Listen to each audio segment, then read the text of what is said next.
So we're back into the second part of this series of how to animate your hand lettering, and if you missed the first part, I essentially went over how to vectorize your hand lettering and going over a few techniques that I use to get the smoothest results in your vector paths.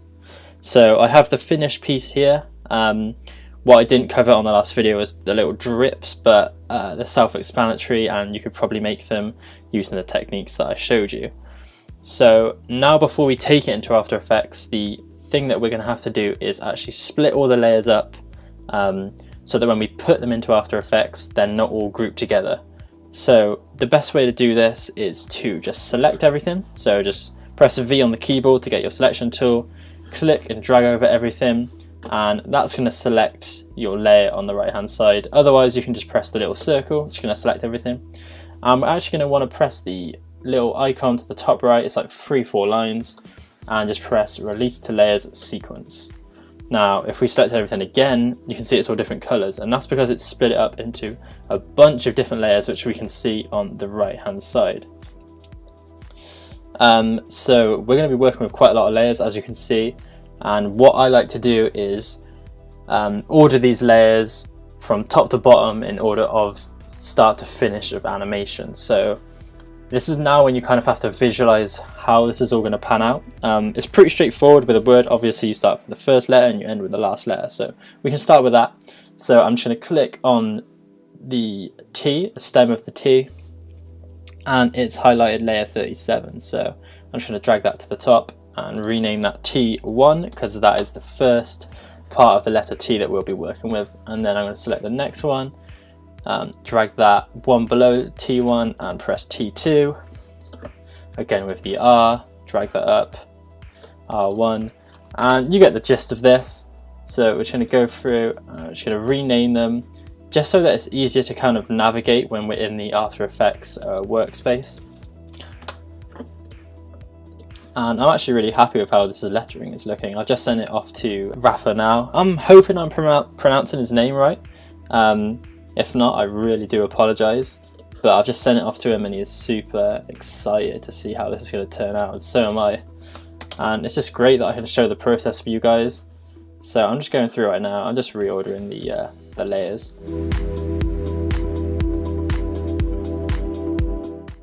Right, so I've just finished up ordering and reordering these layers. And I think we're actually ready to go into After Effects now. What I'm just going to quickly do is center this, so I'm just going to select it all. And it actually says it's in the center right now, but I find the best way is to zoom out and kind of do it by eye. So I think that's good, and I'm actually going to scale it up, so I'm just going to select it all and just scale it up a bit. And I think that's roughly the center. We can always adjust it in After Effects. There we go, perfect. Okay, so there's one last thing I forgot to mention before importing it into Adobe After Effects, and that is after you've reordered it, you want to make sure that you actually take it out of that original layer, so layer 2 in my case. So just click the top one, shift and click the bottom one, and just drag them out of there. So now they're all their own individual layers, and then we can delete that layer 2. And then I'll also delete the layer 1, which was our reference photo. So just delete that. So now all we have is the layers of our new vectorized typography. So I'm going to open up Adobe After Effects and let's continue on with this project. Right, so I've opened After Effects and we're going to import our Adobe Illustrator file. So I'm just going to go to File, Import File, and select our Adobe Illustrator file, and you're then going to want to change this setting at the bottom called Import As, and it'll be set to footage by default, and you're just going to want to change it to Composition Retain Layer Sizes. So I'm going to click that, and then we are now provided with a folder with all the layers in, and then a composition. So if we double click the composition, this is a pre-made composition with the same size from Adobe Illustrator and all our files down in our layers palette. So what we're going to do now is actually select all of them. So if we just click on a random layer in the layers palette and press Command A, that's going to select all our layers, and we can then right click and go to Create Shapes from Vector Layer. Now this is the long-winded bit, and I'm not sure if there's a quicker way, but we've got to go through and delete all the original Adobe Illustrator files. So I'm just going to go through and quickly do that. And as you can see at the moment, it doesn't look like anything has changed, but there are actually vector shapes in our composition they've just got a black fill because that's the fill color we use in Illustrator. So I'm just going to continue to go through these, deleting the original Adobe Illustrator files. Oh, there we go, didn't mean to delete that. And once I get to the bottom, we'll be able to change the fill color. So right, we're there now, and again I'm going to click on a layer in the layers palette and just press Command A and come up to the top and change the fill from black to white. Now, if you're unsure what size you made it in Adobe Illustrator, it is worth just going up to composition, going to composition settings, and just making sure you have all the right settings here. So I've got 1080 by 1080, 29.97 frames per second. I might actually just change that to 30 just so it's easier to work things out. And then I've got a duration of 10 seconds. I'm just going to hit OK on that. So we have our lettering, and let's get straight into animating next. So we're really only going to be using one effect, and that is called stroke. So if we just go into effects and let's go into effects and presets and type in stroke, and just come under this to the stroke under generate and double click that, and we're then just going to change a few of the settings. So I'm going to tick all masks. I'm going to put the brush hardness to 100% and the spacing down to 0%.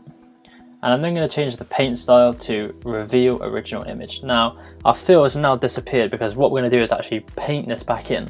So if we come up to the pen tool, and just like we did in Adobe Illustrator, we're going to create a path along this letter form. But firstly, just make sure you go to the top and change it so that instead of it creating a shape, it creates a mask. So you can do that from changing it from the start to the one next to it. And we're now going to start to create some paths. So what you're going to want to do is your first anchor point is going to want to be where you want the animation to start, and then your second or last anchor point is going to be where you want it to end. So I'm just going to click and drag just like we would in Illustrator where I want it to start, and then just make a path that kind of follows the rough direction of the letter form, like in the middle, and I just want it to end there as well. So I'm just going to adjust these handles by holding Alt and just dragging them, and there we go, that's kind of the rough shape. Now what we're going to want to do now is actually bump up the brush size so that it fits the width of this letter form, and there we go, that's about 22 for me. Obviously that varies depending on your lettering. And if we now change the end percentage, you can see that it's actually starting to animate this. So what we're going to want to do is just take it to 0, press this little stopwatch here, and that's going to make a keyframe. So if we now make sure we got our layer selected and press U, that's going to reveal all the animated keyframes we have. So I'm going to go forward 10 frames, and I'm then going to change this to 100%. So if I just watch this back quickly, there you go, it's a pretty swift movement. Now one of the biggest things, and I'm not sure if I covered this in my first video, which is something I'm kind of excited to show you guys, is making sure you use the Easy Ease and the graph editor for your keyframes. So I'm going to make sure I have both of my keyframes selected. I'm going to right click and press Keyframe Assistant and Easy Ease. Now if we just watch this back now, you can already see it's kind of a bit smoother. It's actually a bit faster, and that's because it eases the animation in faster and then smooths it out at the end. So as you notice, it kind of comes in fast and then slows down. But we can actually enhance this by, if we select both of the keyframes and press this little icon next to the timeline on the left, which is called Graph Editor. Now you'll get shown this, and at first it's going to kind of overwhelm you, but don't worry, it's really simple to get used to. So let me just click these. So if you drag this out, you can hold Shift to do this.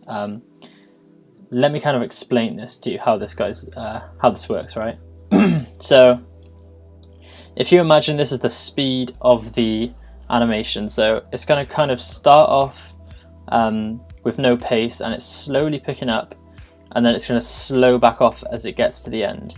And what I'm actually going to do is adjust the path for this brush. So this end point I want to move right to the end here, because what it is if I move it out here and it's starting to slow down, it's going to like ease in to where that ends, but we want it to end right here so that when it's slowing down, it's going to slow right at the end of that path. I'm not sure if that makes any sense, but you guys will see when I just adjust them. So I'm going to select both of these keyframes again, and you can go in and out of the graph editor by pressing this button. And I'm actually going to just adjust these keyframes a little bit. So I'm going to pull this handle out at the bottom. So that's going to start off slow, pick up really quick. You can see where this steep hill is, and then it's going to slow back down again here. So let's just watch this back. There we go. And I might actually just drag that back out to 20 frames again, like I mentioned earlier. And there you go. You can start to really see a more organic motion now. So I usually do this with the start of a letter and the end of a letter. So I would do it for this T, and I would do it for the L at the end, because all the letters in between, usually the pace it's going so fast that you don't actually notice these kind of subtle differences. What I will do though is I will ease all of my keyframes, because that gives it that more organic appearance, but you don't have to go as in depth with the graph editor unless you really want to. But I usually only do that for the first and the last letter of the word. So I would do it for the crossbar of the T as well, because that's quite a big feature. And I would probably also do it for the stem of the P and the T as well, like I said. But all the letters in between I can leave the same. So we're going to proceed, and I think that's quite a good thing you want to master, is the graph editor. There's loads of great tutorials on it, and I might just make a video on it by itself. There's loads of different shapes and patterns you can use to create some awesome movements with the graph editor. So I'm now going to start moving on, and I want the crossbar to animate when it's about halfway down this T. So I'm going to go to T2, if it lets me select it. There we go. And what I'm actually going to do is come up to T1 again, and select stroke and press Command C. So that's going to copy that effect. And if we come to T2 and click on our effects controls panel, it'll be highlighted with blue around it, and press Command V, that's going to paste that stroke effect. So I'm then going to come up to the pen tool again. Make sure you don't select the star, make sure you select the one next to it, which creates a mask. And we're going to click and drag and just create a path, again roughly in the shape of this letter form. And then make sure it ends, make sure the last anchor point is literally on the edge of that path, so you get the smoothest results. Right, so if we now move the timeline forward, you can see how that's starting to animate that. And because that's got such a wide weight on the crossbar, we're actually going to have to bump up the brush size. So let me just bump that up a little bit, and I'll just zoom in. Let's see how big it needs to be. There you go, about 33. So let's watch this back. There we go, that's actually quite smooth. And the great thing about this when you paste the stroke effect is it's going to apply the same keyframe and that same graph as well. So if you actually watch it back, you can see we're getting that same coming in quickly and then easing out at the end effect. Right, so we're now going to start working on our timing. So what we're actually going to do now is, let's see, I'm trying to work this out, because ideally when that crossbar gets to the end, I would then like that to loop around to the dot of the I, but I'm not sure if we've got enough time in between to get all the letters in. So let's just start animating and we can worry about that afterwards. So when the main bit of the T is just about to get to the end, so about there, I'm then going to start the R to come in. So I'm going to just paste that stroke effect in again and just start masking it. So I'm going to have it from obviously the bottom to the top. So just like that. And let's see how that looks. So that looks quite good.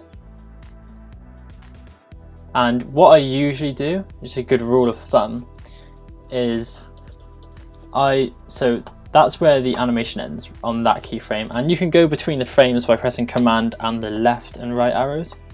So usually 1 or 2 frames before, I would then go to the next layer and paste the effect. Because of the way it eases in, it takes 1 or 2 frames to catch up, so you'll see what I mean when I work on this. So again, just drawing the path just in the rough kind of direction of the letter form. And if we then, there we go. Okay, so let's watch this back now. So you can see how by pasting it in 2 frames before we want the next bit to start, it's actually worked perfectly. And because of the easing, it actually looks really organic, because if you think of momentum and trajectory, it would slow down on this bend and then it starts to speed back up.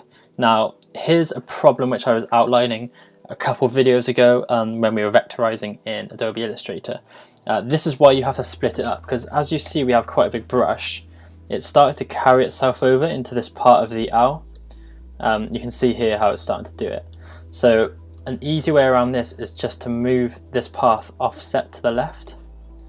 So as you can see from doing that, it hasn't come in and then it curves around and it looks more natural.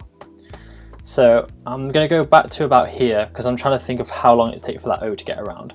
So about here, I'd say this frame, and we're going to go to O1, paste in the effect again, and essentially you just rinse and repeat this for everything. So I'm just going to draw the path, and if we look through it, that's actually coming a bit too late. So let's get to the frame where that eye just finishes, so that's there.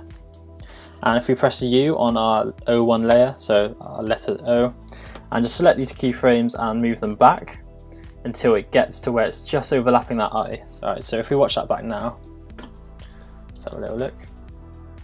There you go, you can see the O just matches it where the eye finishes.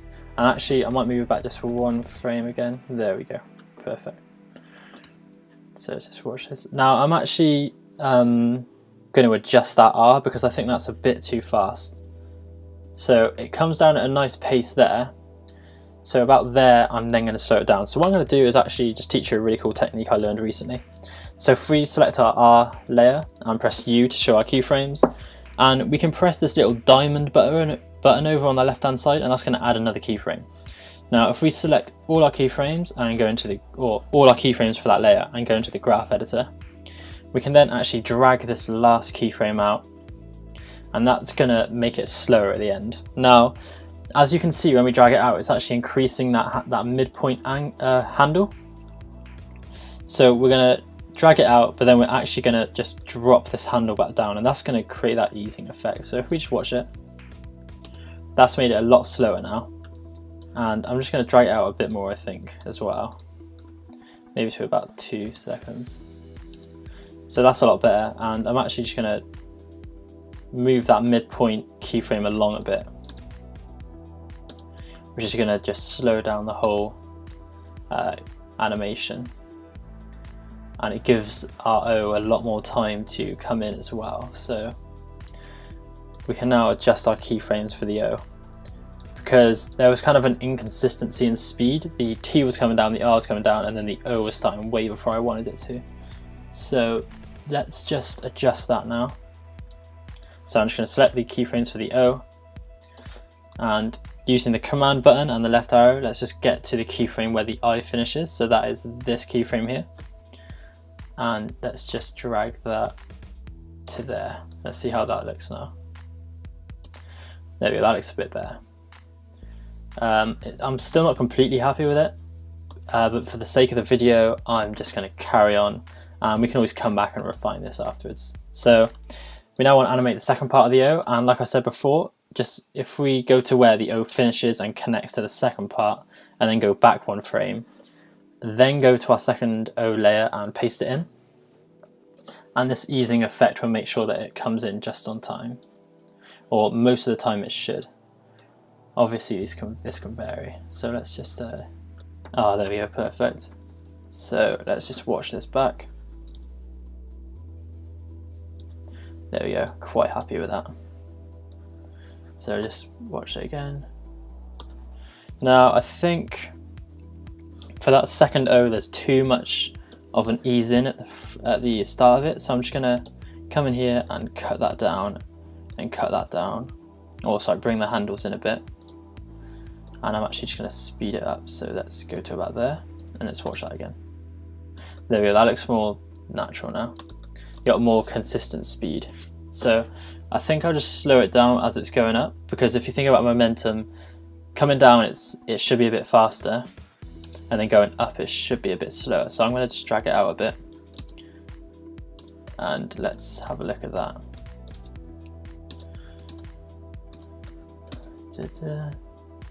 There we go. I'm not sure what I think about that. Let's have a look. This is when I kind of get caught up on the detail.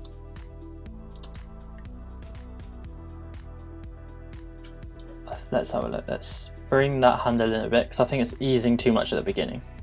There we go, that looks better. And what I'm actually starting to notice now, and I'm not sure if it's just me, is, yeah, you see this little black line on the bottom of the O?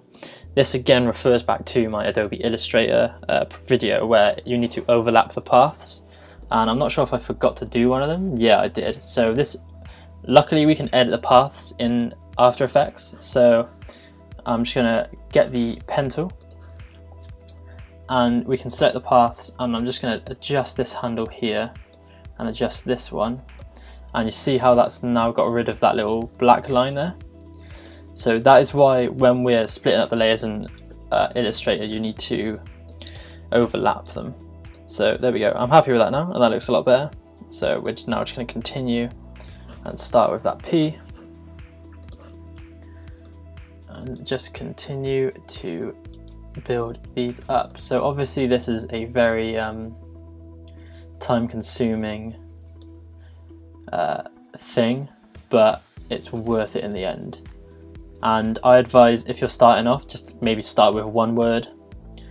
And really kind of what I think elevates the animations is working on your graph editor and working on your keyframing.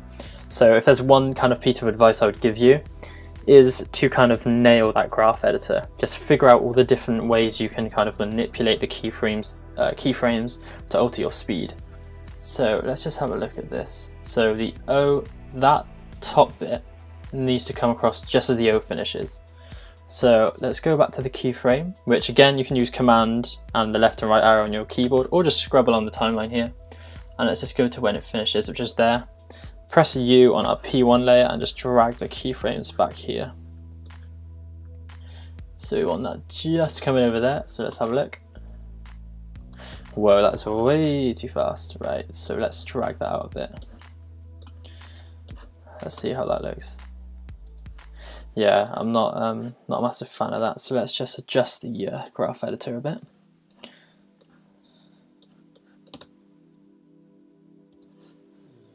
Right, so that looks a bit smoother now. Let's just check, because I don't think that overlaps in time. Yeah, so we need to bring it back a keyframe. So let's just drop that back one there. There we go, that looks better. And I'm actually going to just adjust them, so I'm just going to select the keyframes and make it so it doesn't ease as much, because you got to think it would speed up as it's going down. And then bring it in, because that's way too slow now. And I'm going to ease it a bit, because that just does look a bit too uniform. Yeah, that's too fast. So this is very trial and error and personal preference. I'm kind of now going back on my word, I'm slowing it back down again. There we go. Okay, so I'm happy halfway between 10 and 15 frames. Perfect, right.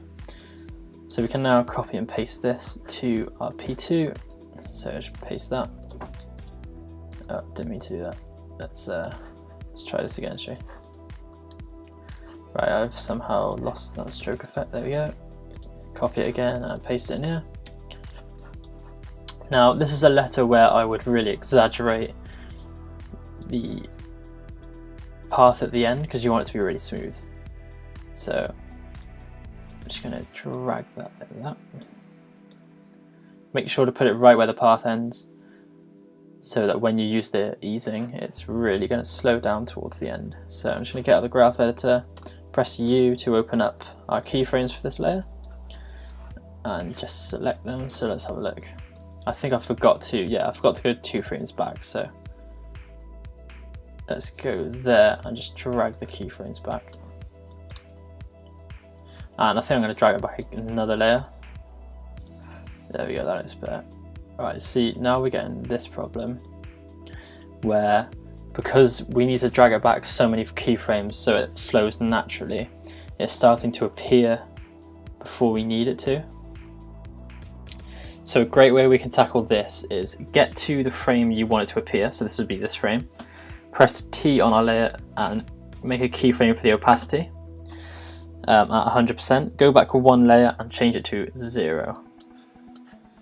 So now if we watch that back, that's going to go like that, and then perfect. So I'm still not 100% sure on that, so I'm just going to actually bring that first keyframe back a bit, because I think that will help ease it in a bit more. So let's have a look. Yeah, I think that is fine. We just need to adjust the keyframes because we've got too much easing at the beginning. So let me just open this up, and I don't know why it's done this, but if we just select our keyframes for stroke, come into our graph editor, and we're just going to affect the handles for the start of it. So it's more of a quicker movement at the beginning. So let's have a look. There we go, that's better. And I think that's actually a bit too fast now, so I'm just going to drag it out. What you're trying to achieve is a natural look and obviously a realistic look. So you need your momentum and your speed to match throughout. So that looks quite good, I think. So if we just zoom out and let's just play it back from the beginning quickly. There we go, that is looking beautiful. So let's just play it back again. Yes, I'm really happy with that so far. That is looking much better than the one was in my first tutorial. So I probably should save this. So let me just drop that into my folder. So tropical heat animation, perfect. Right, so I'm just going to add something in really quickly, which is just a cool little feature, because I think I'm going to start to speed some bits up. So I just wanted to kind of show you some of the good stuff now quickly. So I'm just going to hide all those, not hide the layers, hide the keyframes. And we're going to go to layer, new adjustment layer. And we're going to type up blur into our effects and presets and grab a CC force motion blur. I'm then going to change the motion blur samples to 10 and the shutter angle to about 120. So this is just going to add some motion blur to our render. And this really just kind of plays on our more natural and organic look. So it's just a great way to kind of bring your animation to life just that bit more. It does also kind of double the time of the rendering, so it just depends how patient you can be when you're trying to preview it back as you're going along. What I would usually do is only turn the blur on when you think you've finished the animation and you're ready to kind of watch the whole thing back, then turn it on and preview it. So I'm just going to watch it back so far. So you can see with that blur, that does really just bring it to life. So I'm just going to continue going on with this animation, and I'll probably speed it up and I'll slow it down if I get to something that I think is worth mentioning. So back with you in a minute. So this is another bit where I mentioned you needed to split it up into two. So perhaps with something like this would have been a good idea to split it just at the top into two different layers, because I've adjusted it now, but if I went back to here, you can see it's starting to come in at the other side of the P, which we don't want it to. So again, like we had to come across earlier, just move your path over away from where it's overlapping. And now when it comes in, you see it won't cover that portion of the lettering. So that's just a kind of a tip and something that you will learn over time when you're vectorizing your animations, or sorry, your hand lettering. You'll know where to kind of split up objects, but if you do forget to do it, you can fix it in After Effects with that way, but it won't always work with every letter, because obviously it depends how extreme the circumstance is. So that's just a little quick fix there for you, and something I've kind of picked up over time.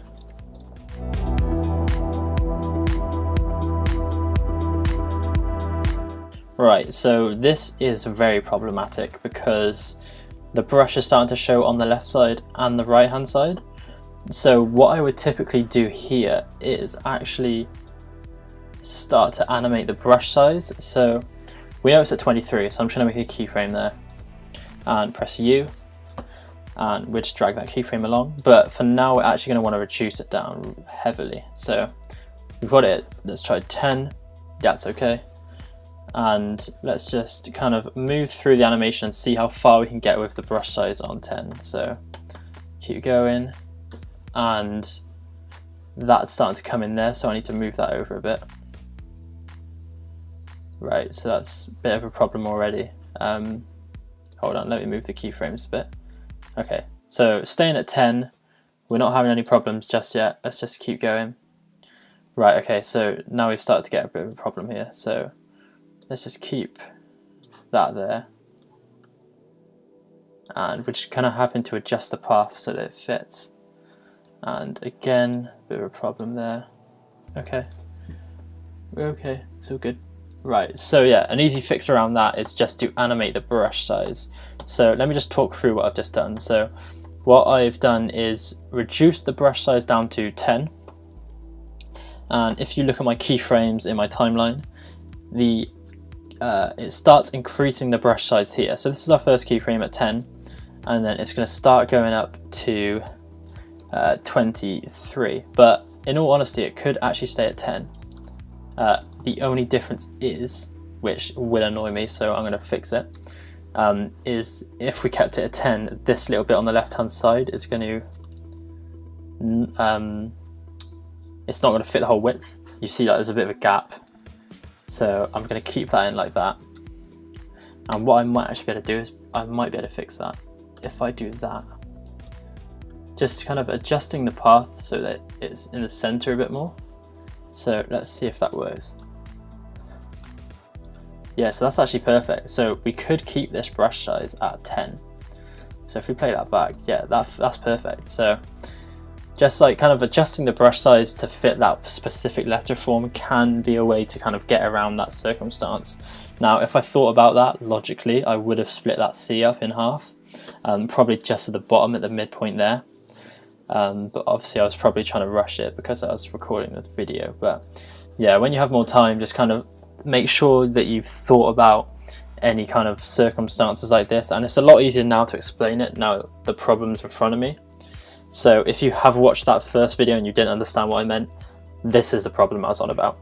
So it may just be worth kind of going back if you're getting a lot of these problems and just kind of splitting up some of the letter forms where you think it would become a problem. So yeah, I'm just going to continue with this, and again I'll flag you guys down if I come across any problems.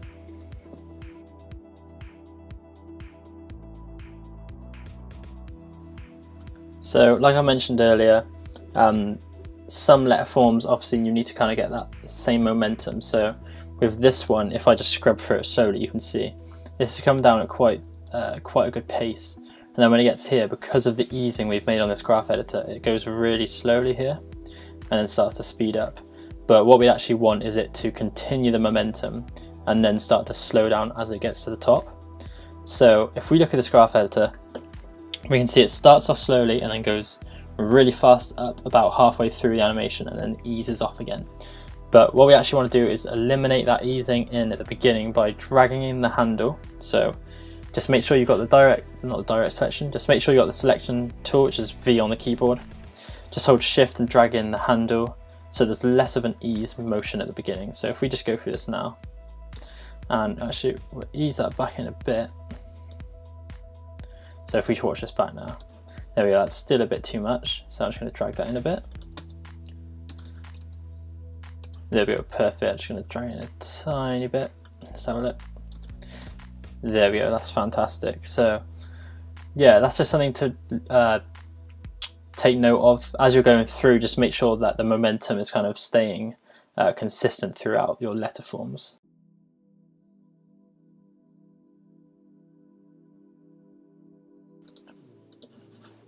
Right, so I finished animating the first word and we're just going to watch it back now. I have actually forgot to do the I dot, I just realised, so we'll go back and do that afterwards.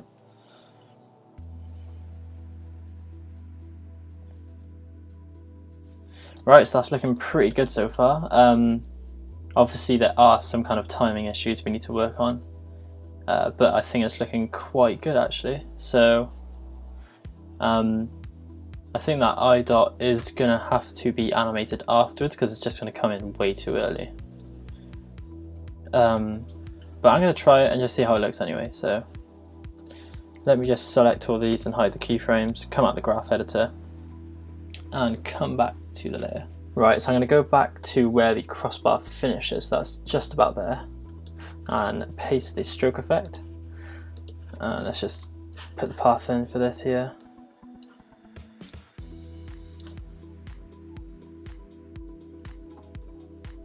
Right, so what I might actually do is just make that really slow keyframe. So I'm going to drag it out so that it finishes just about as the eye has been drawn, so about there.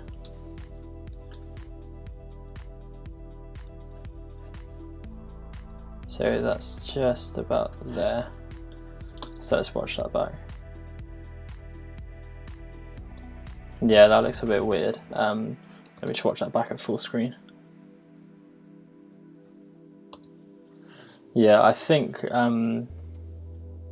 we'll keep it the same speed it was, but we'll just drop it in when it gets to the eye. So that's about, I'll have it come in about there. So let's try that.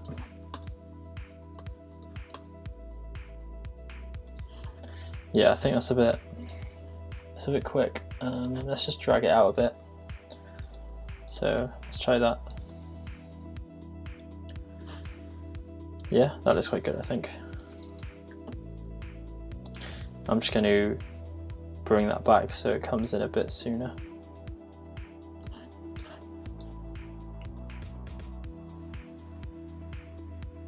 So about there we go. So look at that. Perfect. Right, cool. So we've done the first word and we've really worked on some keyframes. You can see we've got quite a nice organic motion. And obviously the next step now is to do the second word. Now that al at the end I think is a bit too slow. If you just focus on it with me, you can see it goes really fast down, but it's just too much of a dramatic stop. So I think we just need to kind of even the whole animation out there. So let's just come into the keyframes. And I've made a midpoint one again, which I suggest using on a majority of your keyframes, just to kind of like slow the end out. So let's just bring that in a bit and let's see how it looks like this. Yeah, I think I just need to change the angle of this.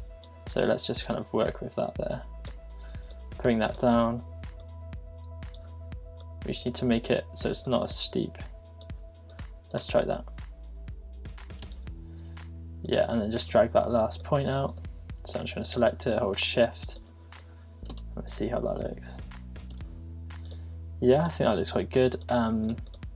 Only thing I suggest is bringing that front bit in there, so it's not as, there we go, that's perfect. I think I'm just going to speed up a tiny bit. And I'm getting really picky with this now, but it's just because I want a really good result and I want to teach you guys the kind of process that I go through. So again, I'm just going to kind of speed this up. I think it's just too slow, it's not dynamic enough. There we go, that's looking good now. That's somewhere where I want it to be. And you will get sick of having to watch it over and over again, but it's kind of necessary. Just kind of, there we go, it's just, there we go. Okay, I'm happy with that, I'm cool with that. So I'm just going to watch it back one more time. Cool, that I am happy with that. I'm happy with how that's looking. So obviously now the next logical step is to work on the second word. So we're just going to do that. Again, I'm going to speed it up and I will catch you guys on the other side.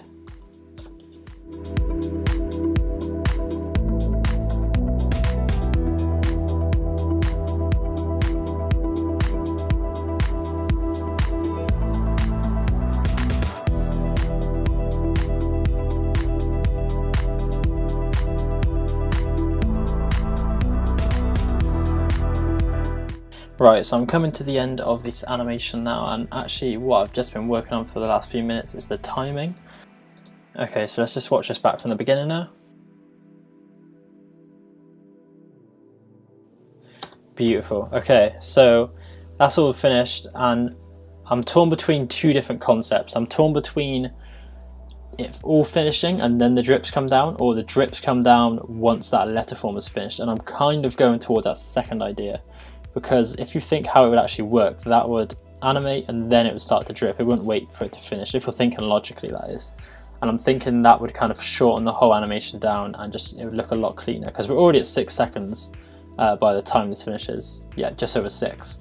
So I think I'm going to go with the drips coming down just as it's animated. So let's move to when this O comes in, so that's about there, and let's get the drips. So I've actually kind of organized it because I kind of knew I was already going to go for this concept, so I've put them next to the letters.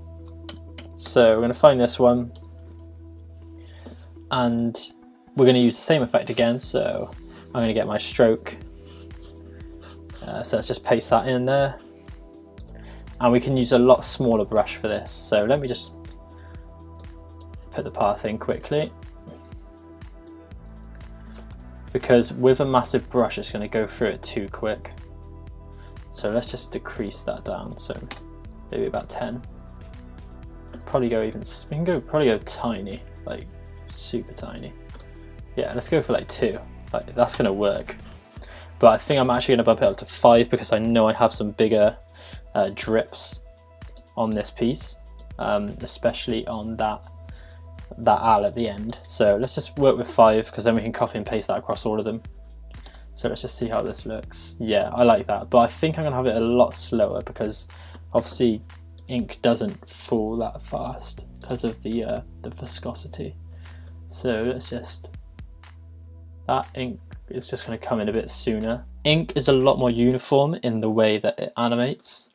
There isn't this whole momentum thing to it, so let's just kind of have it quite uniform, but I do want it to slow down as it gets to the end. So I'm going to drag that handle out. Drag it out quite a bit actually. Let's see how that looks. Yeah, and just slow it down a bit. I really want this to be kind of exaggerated. There we go, that is good. I'm going to drag it out even more though. Beautiful. Okay, so we can use this and we can copy and paste it across to all of them. So I'm just going to get the stroke effect, Command C, and I don't want these both to go at the same time, so that one's going to go down, and then I'm going to start a smaller one here. So let's put that in there,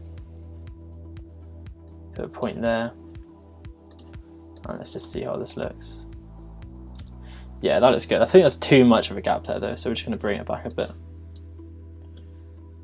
About there. Beautiful. Okay, so if we just zoom out, because obviously they're quite small, so we don't need to focus on detail too much. Yeah, that's cool, but I'm actually going to drag them out even longer because they do look fast. So just select the 2 last keyframes and just drag them out. Let's see how that looks. Yeah, that's cool. Alright, I'm happy with that. So let's just go through and find all the drips. So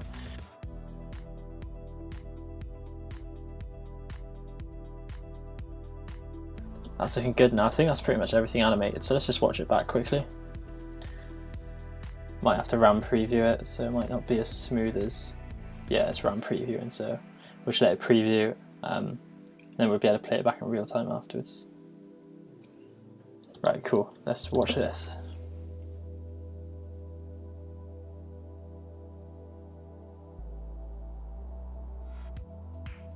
Right, that's looking awesome. I think what I'm going to do is kind of put an emphasis on that drip towards the owl. I think we could drag that out a tiny bit more.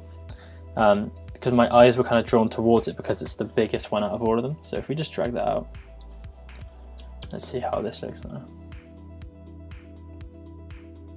Yeah, that's cool. I might drag it out even further. Let's just go crazy with it.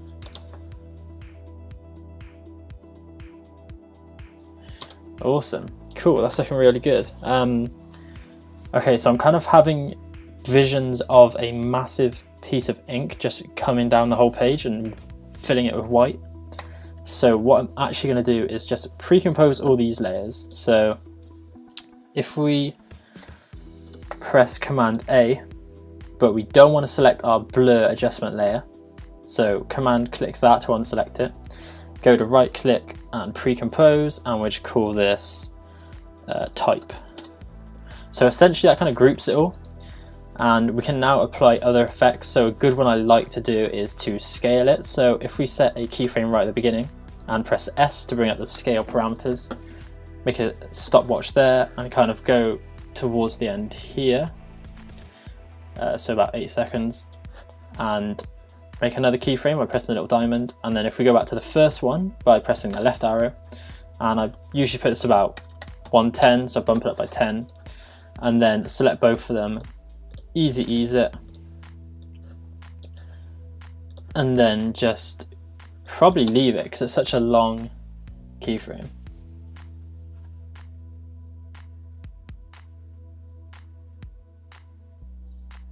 And I'm not sure what I think of that, only because it's dragged over such a long amount of time, so I might just kind of make it scaled down so it finishes about halfway. So let's have a look at that.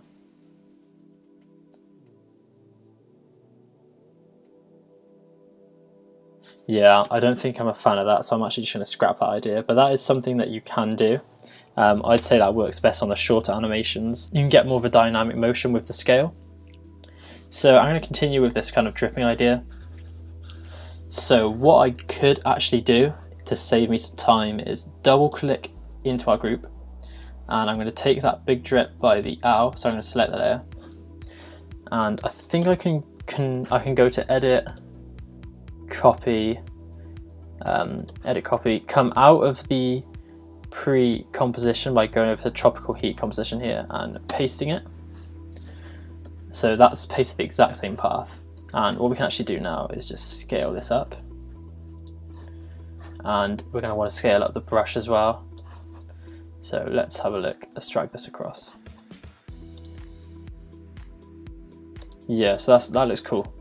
So what I'm actually going to do is I have to speed up this animation because I don't want it to be this long. So what we can do is just, I'm going to hide this layer quickly. Select our type layer, right click and go to time stretch, and let's make this about 50, which will half the speed. So if we just watch that back now, I'm not sure if that's going to be too quick. We'll see how it looks. So let's watch that. Yeah, that's way too quick. So if we just go to time stretch, let's try 85, I think we can get away with that. Now we'll just let it preview, let it do its thing. And the reason we're doing this is because the inks are going to take up quite an amount of time, and I kind of want to keep this to a 10-second time scale. So let's see how this looks. If it does look weird, I'll just keep it the same, and I don't mind having it a bit longer.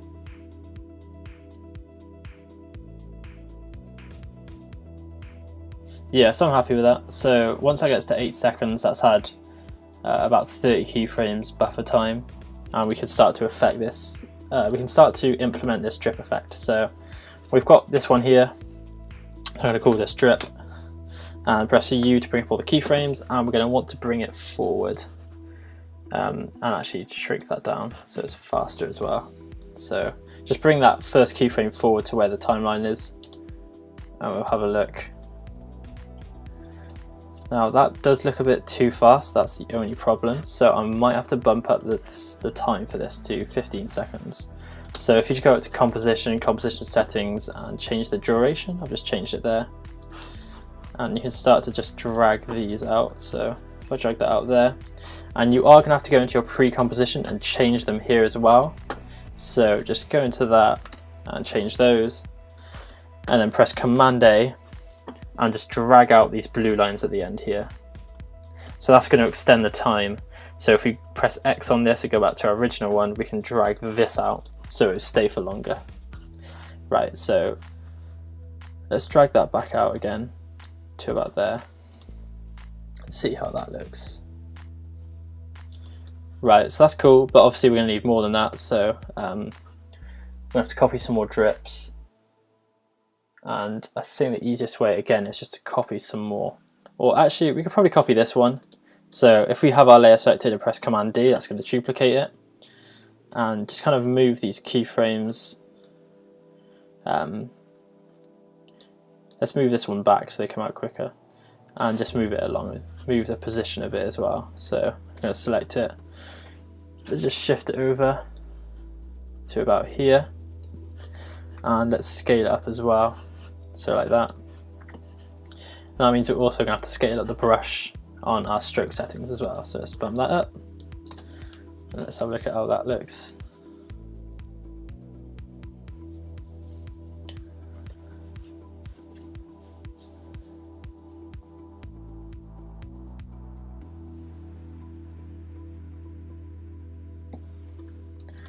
Right. Cool, so that's starting to come together. And I'm trying to think of a way we can do this, because this is going to end on a white background, and obviously it starts with a black one, so we kind of want to create that seamless flow. So I'm thinking maybe we have black ink drops, but obviously they need to be a different kind of shade of black for it to work. Or what we could actually do is create, on our adjustment layer, is just to create a layer new solid, and make sure it's comp size. So just press make comp size, drag that to the bottom, select our type and type in fill into our effects and presets. We can have that, you can have it whatever color you want. I'm going to go for like a black like that, and then make sure our stroke on our drips are set to black as well for the stroke effect. And let's see how that looks. Right, so that hasn't worked, but that's because the actual fill color is white. So just come up, select your drip, come up to the top, change the fill color from white to black, and do that for both of them. And there we go, that's looking quite cool now. So let's just play that back. I think I actually prefer it this way. A lot of my animations are black and white, so just let it run preview that. So I'm not bothered about RAM previewing the rest, let's just watch this.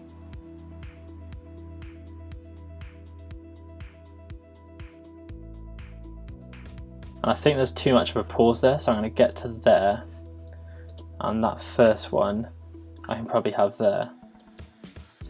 And for some reason that comes in really fast, I don't know why. So that'll be why. Let's just kind of shrink that down. So I'm going to zoom out, grab the path points and just drag that down there. Select these and drag that there.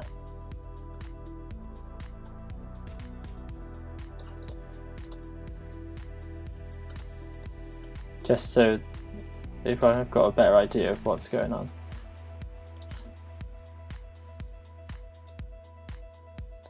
And we're actually going to have to increase the brush size as well, I just noticed. There we go, so let's watch that. I'm going to turn the blur off, that's why it was taking so long to render, didn't realise that.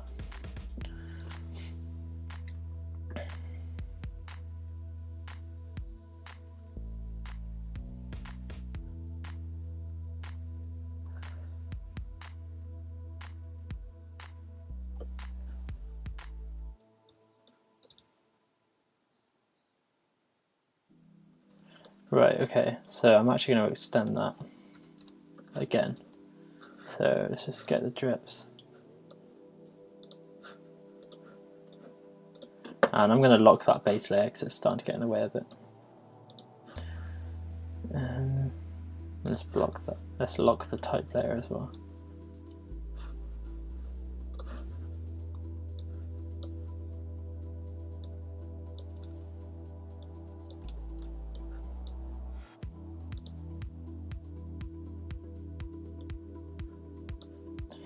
Bring those down a bit like that.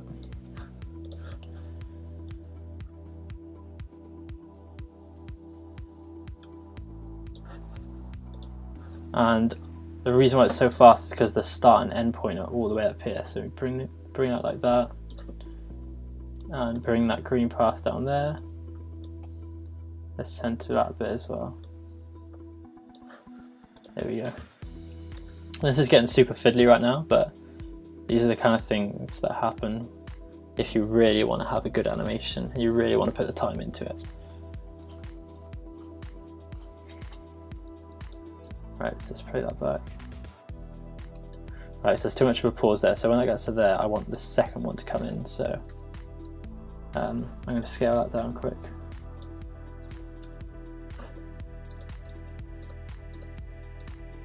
So like that.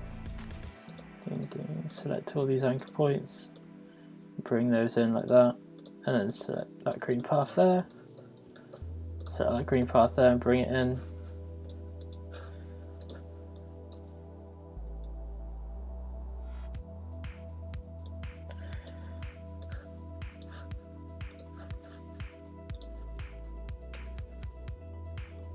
Just affect the graph editor there so it eases a bit better. And I'm going to continue to do this with a bunch of drips until I get the effect I want. So I will meet you on the other side once I've done that for all of these.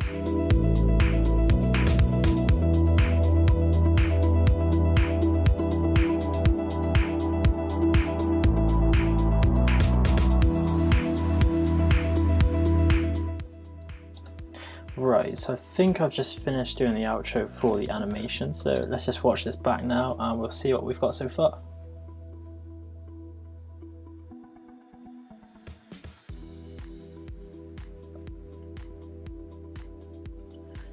Awesome, so that's looking pretty good right now. The only thing I think I need to do now is be able to make it loopable, so I think the best thing to do is actually have it start as black. So if we get to our white solid and press T for opacity, we're then going to drop this opacity down to 0% and click the stopwatch to make a keyframe, come forward to 15 and put that to 100, and we're actually going to move the type layer, let me just unlock it, and the drips forward so that doesn't start until the whites come in, so it'll be like that, and we'll see how it looks. Let me just skip it forward a bit so it gets to here. I think this video has been really helpful and hopefully you guys have picked some stuff up along the way. Hopefully it's all made sense to you guys, but I think I've pretty much covered everything. If there's anything I do need to go over, then of course drop it in the comments section down below and I'll try to answer your questions. So I guess the only thing left to do now really is to render this out. So we've got a really nice animation going on, and I'm definitely going to put this on my Instagram sometime soon. It'll probably be up a lot earlier than the video will be. So yeah, let's just go into the render settings and I'll show you how it's done. So I'm just going to make sure I turn on my blur like I mentioned before.